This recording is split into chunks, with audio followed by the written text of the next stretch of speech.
So this is Revelation chapter 20, the scripture for the 26th of November.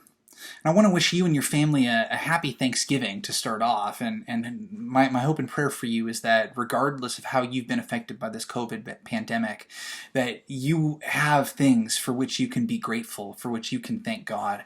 I hope that you are able to enjoy some form of celebration, even if it looks a little differently than it usually does. So in this chapter, in Revelation chapter 20, we see the full defeat of the forces of evil at the hand of the power of God. This defeat was hinted at in the last chapter and was gradually pushed toward, but it doesn't get fully lived out until this chapter. Now, as mentioned before, there's a sense in which the visions in Revelation aren't necessarily consecutive, like they're not linear in time necessarily. Some describe aspects of reality which repeat throughout history.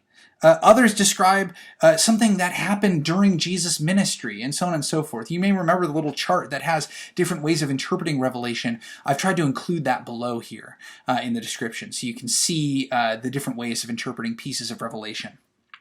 Now, some suggest, based on passages like Mark 3:27, that Satan is somehow bound when Jesus comes to the world, and is still bound now. What Mark 3:27 says is that Jesus had just cast out a demon, and the Pharisees were claiming he cast it out by the power of Beelzebub. Jesus says, "Nah, man, that's not what this is. In fact, I've actually had to tie up Beelzebub, tie up the strong man so I can plunder his house." You can see some of that in Mark chapter 3, specifically 27, that suggests that Satan may still be bound.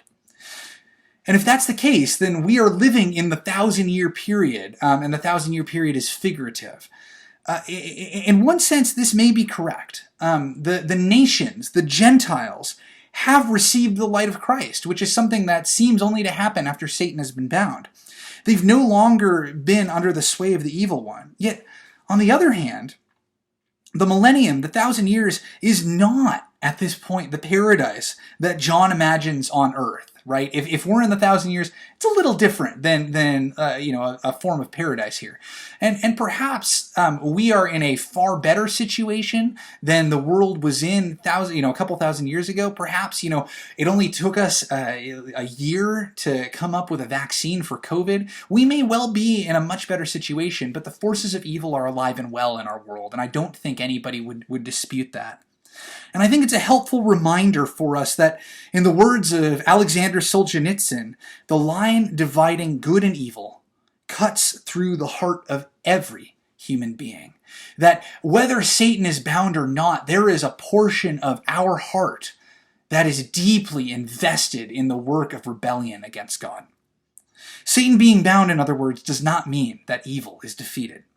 So this is why, after the 1,000 years are up, however long the millennium actually is, whether the 1,000 years is figurative or whatnot, Satan is released again. Evil must be destroyed, even if it involves tearing out a portion of every human being.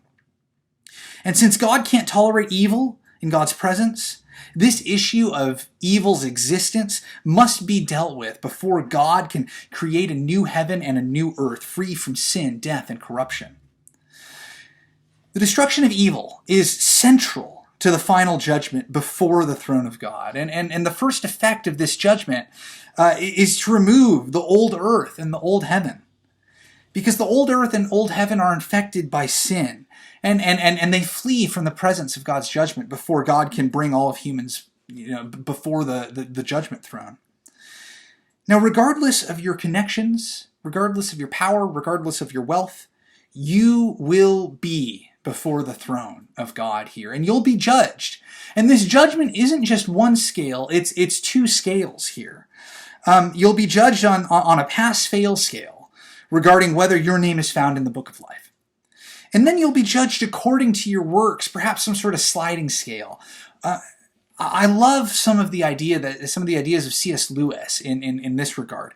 He's got a remarkable concept of the lake of fire and of judgment in his books The Last Battle and The Great Divorce.